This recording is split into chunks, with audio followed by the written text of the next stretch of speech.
Hi everybody. Today we're looking at a Rakdos list that is not only packed with value, but also occasionally gets to meld Mishra claimed by Gix with Phyrexian Dragon Engine, and just results in some crazy games sometimes. Now, I pretty much lifted this deck list straight from Copyright Gaming, who is another content creator here on YouTube. He recently did a riff on an Arcane Bombardment deck and gave me a nice shout out, and I really wanted to return the favor because he's super nice and I really enjoyed meeting him online. He's always got a nice variety of decks and some great gameplay to go along with it. But as for us today in this deck list, sometimes I get the itch to play something a little more aggressive, a little faster, and since that's not really my bread and butter, I decided to lift this deck list pretty much straight from Copyright Gaming. I did make one change. I put in a Cruelty of Gix. It's the diehard control player in me. I thought we needed a little more reanimation in here, but don't put this in. Just take it out and go with the fourth Invoke Despair. It was good enough as it it was good enough on its own. So going through this real quick, you got 4 of Invoke Despair, which should be the highest cost card in the deck. Great for some late game card draw, removal, and really punishing an opponent. This card is fantastic all around and should be played in any deck that can support the 4 black mana symbols up there. Looking at our 4 drops, we've got 3 copies of Sheoldred, which should also go in any deck that can support it, and helps to provide sometimes that last little bit of burn you need to damage an opponent and get them out of the game. Down below, we've got 2 copies of Mishra claimed by Gix. Now, this particular Mishra plays really well with kind of the smaller early game creatures that we've been building up to until we get to this here 4-drop. Mishra's nice because as soon as he comes down, we kind of get a little effect as soon as we go to attacks with it. So we can use our Bloodtithe Harvester and our Tenacious Underdog, along with the Fable of the Mirror Breaker token that we've been saving, and get in for a little bit of damage and life gain. Now, it's the life gain piece that kind of gives us the edge against some of these mono-red decks, so I really enjoyed playing this in here. Now, I also mentioned that it does occasionally get to meld, so let's look over here. We've got 3 copies of the Phyrexian Dragon Engine. This can be played on turn 3 and is fine as a double striker, but the real meat of it comes with the Unearth ability.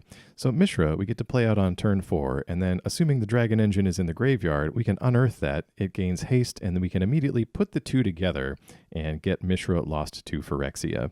Now, sometimes the Dragon Engine gets into our graveyard through combat damage or opponent's removal, and sometimes we pitch it in there thanks to Fable of the Mirror Breaker, which is also here to give us a creature, enable some fast mana, and do a little draw and discard as well. There's also plenty of stuff in here for us to copy with the final ability once we flip over Kiki Jiki, which gives us just a little more gas as we get to the mid and late game. Going down the list, we've got some Graveyard Trespasser, some Tenacious Underdog, some Bloodtithe Harvester, along with a little bit of removal in Voltage Surge, Infernal Grasp, and Go for the Throat. These numbers you can probably adjust depending on what you're seeing, what time of day you usually play, and what kind of numbers you're looking at as far as artifact creatures. But these were all pretty good, and the one-of copy of Duress was kind of fun. I love the art on this anyway, and I'm an old Duress fan from way back. You never want to go too far in on Duress. So let's get over and see some of these games on the ranked standard ladder. I'll stick with you for some commentary, but as always, thank you very much for watching, and I'll see you again soon. All right, we are here with the Rakdos deck from Copyright Gaming. Thank you again for the list and the shout out. It's really fun to see that. All right, well, let's just get started with the Swamp. Mana situation's looking great. We've got a 2-mana removal play that we'll probably do on this adversary right here. And a Foundry for us. Okay. Yep, let's just keep this up for the best thing that they've got. Maybe save a little bit of life, and then we can start following up with our Graveyard Trespassers. Phoenix Chick. All right, this is pretty stock mono-red coming for your face list. So let's get this Grasp out of our hand. It's not the best deal, so definitely want to use it while we have the life to spend on it. Gain a little bit of life back from this Trespasser, which is going to be nice for also taking care of that chick eventually.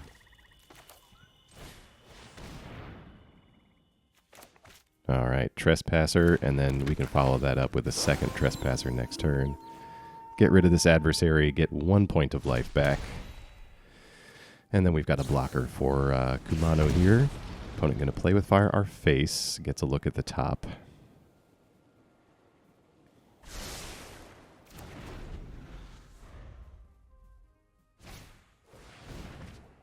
Reckless Impulse. Picks up a couple of lands. We're going to have to keep an eye on that Foundry for later and not forget about that. Well, I think the best thing we can do... There's no creature in the graveyard, so that Trespasser number 2 isn't going to help. Let's get this Fable going. We can start copying our stuff. Yeah, there's nothing down there. Just stay back on blocks for a time. Ooh, Chandra. This little candle is gonna set your world on fire. Some people mind having mono red in standard be pretty fast, but I mean that's kind of its role. It keeps the other decks honest. You can't get away with anything too crazy as long as mono red's around. Opponent coming at us. Let's sacrifice the token to Kumano here. Leave him with just one creature. Fable, let's get the engine at least in the graveyard. This Foundry's not going to be that useful for us. It's really vulnerable to their removal. Ooh, Sheoldred could help us stage a comeback, but we may just need to do a couple of things here. What do you got down there? It's Adversary. And that will leave us with a... Yeah, and we've already done our draw discard. Let's do the Trespasser. Get rid of that Adversary. I think if we hadn't played that Fable yet, we could have thought about Sheoldred and then gotten the extra triggers when we do the draw discard off of Fable. But this is okay for now. Oh, Devastator. 3/3 Devastator. And 1 from Chandra. That's going to get us down to 3, so we're in lightning strike range after this attack. Let's just get rid of the... Yeah.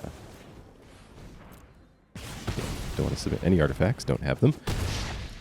So if we get rid of the chick, we can eat it with the Trespasser, and that's 1 more point of life. We've got to go for the throat ready for this Devastator here. So I think we want to try to get in at Chandra.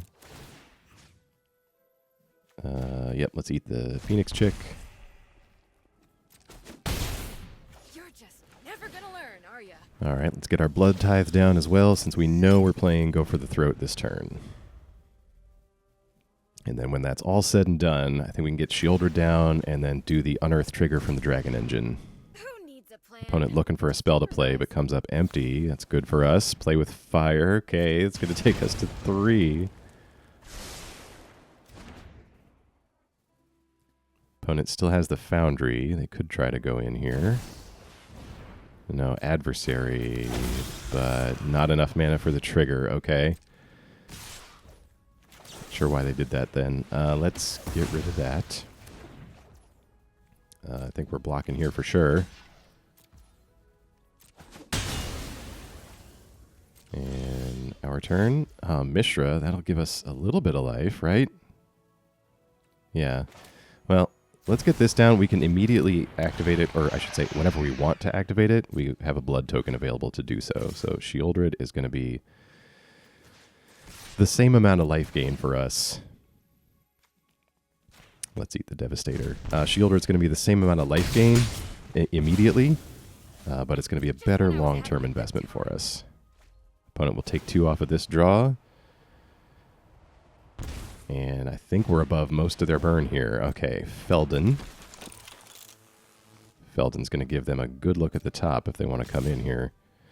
All right, definitely blocking.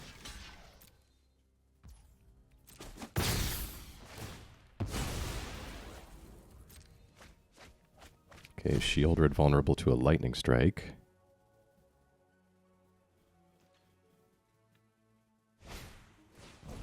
Just a Phoenix chick. All right. Sheoldred gives us 1 trigger. That's good.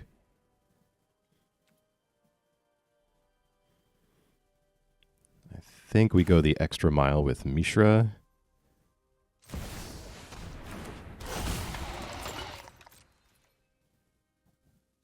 We can attack safely with these 2 and keep Sheoldred back. Still a little worried about the Foundry, though we probably don't need to be. We'll eat Feldon, get the Mishra trigger. That's some life gain right there.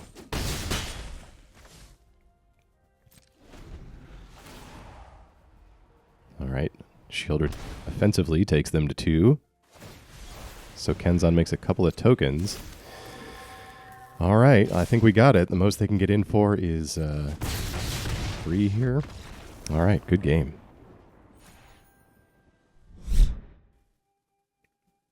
All right. right, we are back. This looks very keepable. Not too much in the early game, but we can do a turn 2 Duress and just see what's going on over there. Voltage Surge can pick up whatever we don't get with Duress. So let's take a peek there.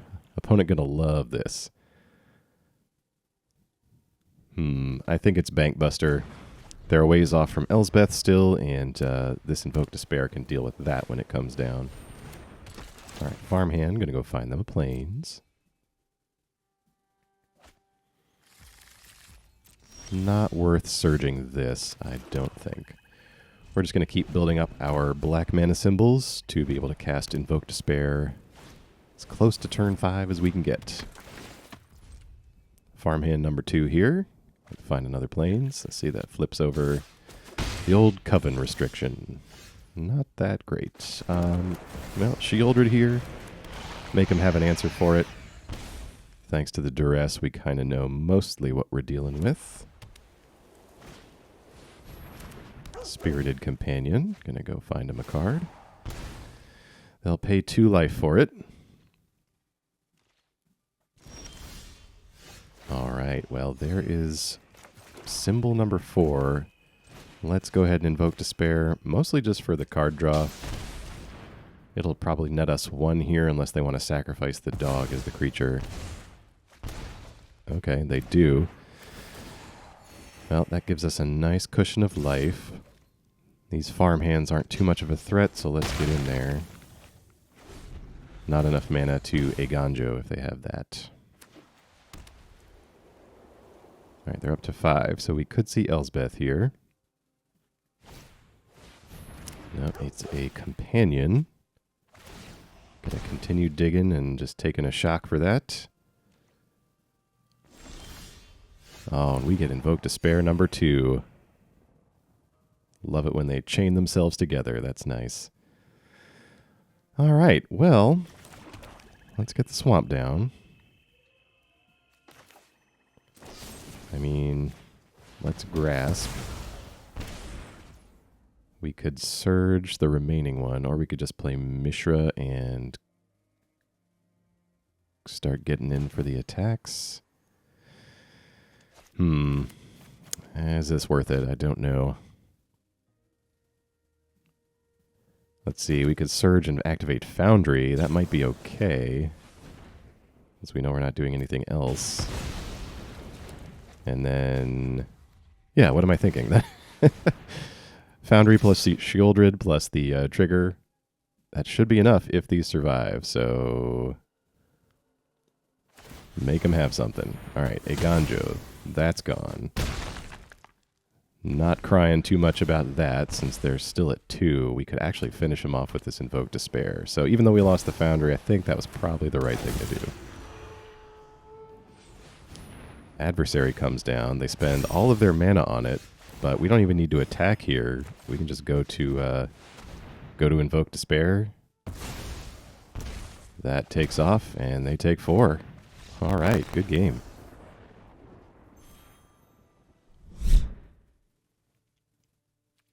Got to mulligan this. There's no black, and the black mana is super important for our Invoke Despairs. Let's put back the... We need at least a little bit of red mana, so I think we'll be okay with this. The Dragon Engine takes 2 red mana symbols, so we got to make sure we balance that if we ever want to meld this. This deck has been great, by the way. It's definitely out of the ordinary for me. It's a little more aggressive, but I love just being able to have these threats as we work our way up the mana curve. Everything we do is really solid and demands an answer or just sort of builds on itself. Love it. All right, well, we've got the Dragon Engine. We can discard that to the Fable. Okay, opponent on some mono green over here. Let's discard the Engine and this other Fable. Try to get him land for Mishra. Okay, well, I think we've got enough land for everything then, right? All right, let's get the Springs down. Mishra will give us the attack trigger if we want it, but no sense in throwing our stuff into their blockers over there. So Okay, Beast Caller is pretty good. Kind of a minor +1/+1 counters theme going on over here. Ooh.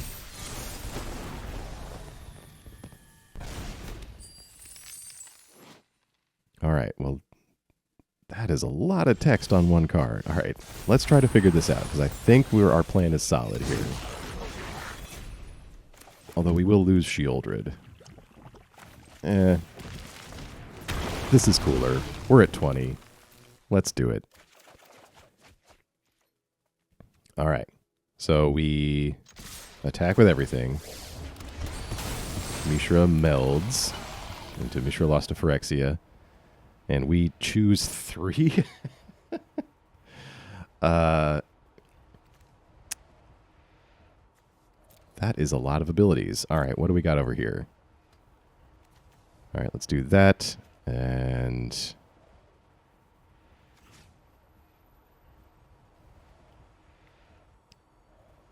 this is a lot to figure out. Sorry, this is my first time actually melting Mishra in an actual game here. So let me figure this out. Well, I know we want the Beast Caller to go away. It will put a counter on something. But I think we're okay. We've got... I don't really see how green deals with our melded Mishra over here, so... Wow, choose 3. Okay. Opponent coming back with some creatures, but... unless they can answer Mishra, we're going to be able to destroy that artifact, hit something for 3. I mean, I think we're... I mean, we should probably just blitz this out, right? That'll give us enough damage to get through if we attack with everybody. Yeah, that should do it. Wow. All right, good game.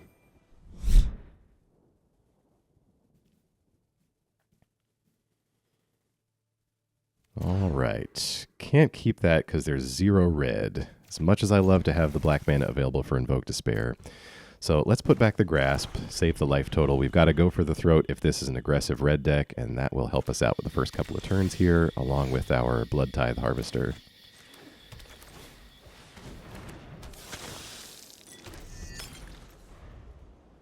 Our Vampire gives us a blood token.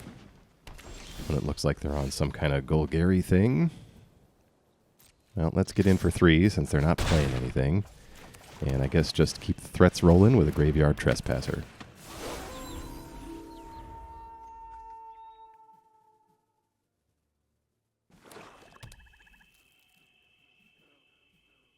Opponent has land number 3.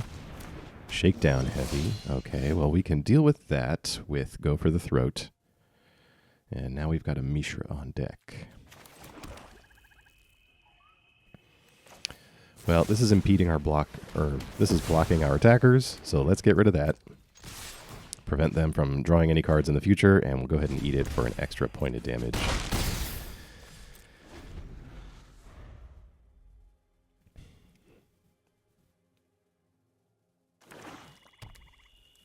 Opponent up to 4 lands. So next turn, if we draw a land, we can do an Invoke Despair to get rid of, say, a big thing that they play here. Oh, we can still hit that. We can still hit that. That's okay. All right, so this is a Golgari fight rigging type of deck. And nope, that is it. Okay, good game. All right, I think we can keep this. We have 3 plays that we can do if we don't happen to draw our 3rd land. And then as soon as we do, we can Fable into the lands we need for the rest of the game. We've got my one-of copy of Cruelty of Gix in here that I threw in for fun. I enjoy playing that card, but honestly, another Invoke Despair is probably better in here. Copyright Gaming had the right idea with that card. Probably going to eat some removal here, yes, and that activates the Swift Spear.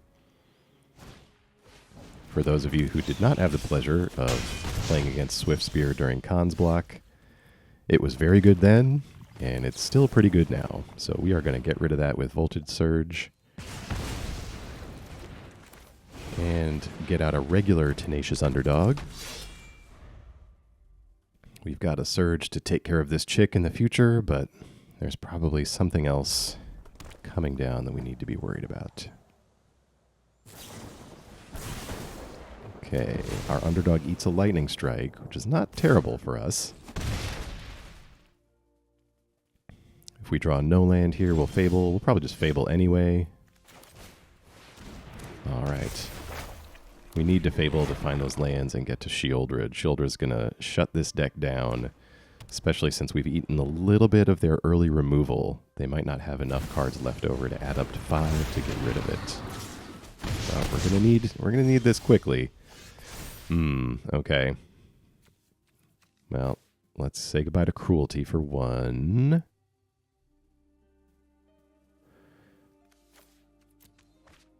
Yep, I think that's the way. Ugh, and Grasp, that hurts.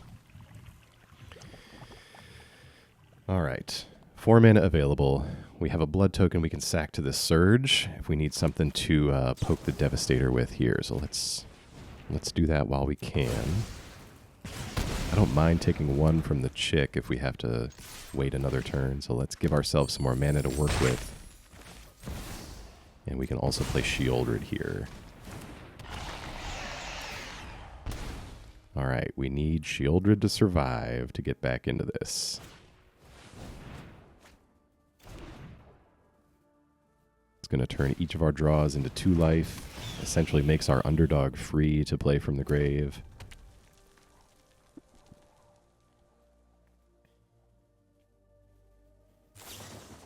Two chicks. They're going to play with fire our face.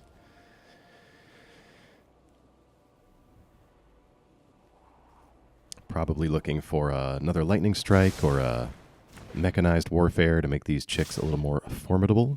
And we will drop to 7. Sheoldred brings us back to 9, and our Fable flips over, so that'll be online for next turn.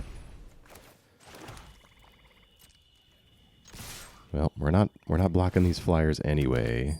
There's no Foundry over there. We've got removal if we want it. Yeah, I think this is the right play. Best defense is a good offense, as they say.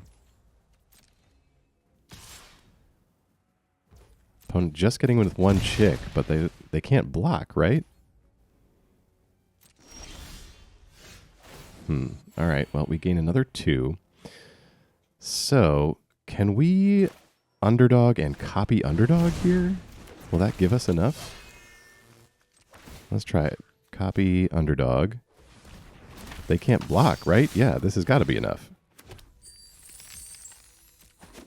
Even if they had the removal for one of these, we'd still finish them off with the trigger. All right. Whew. Good game.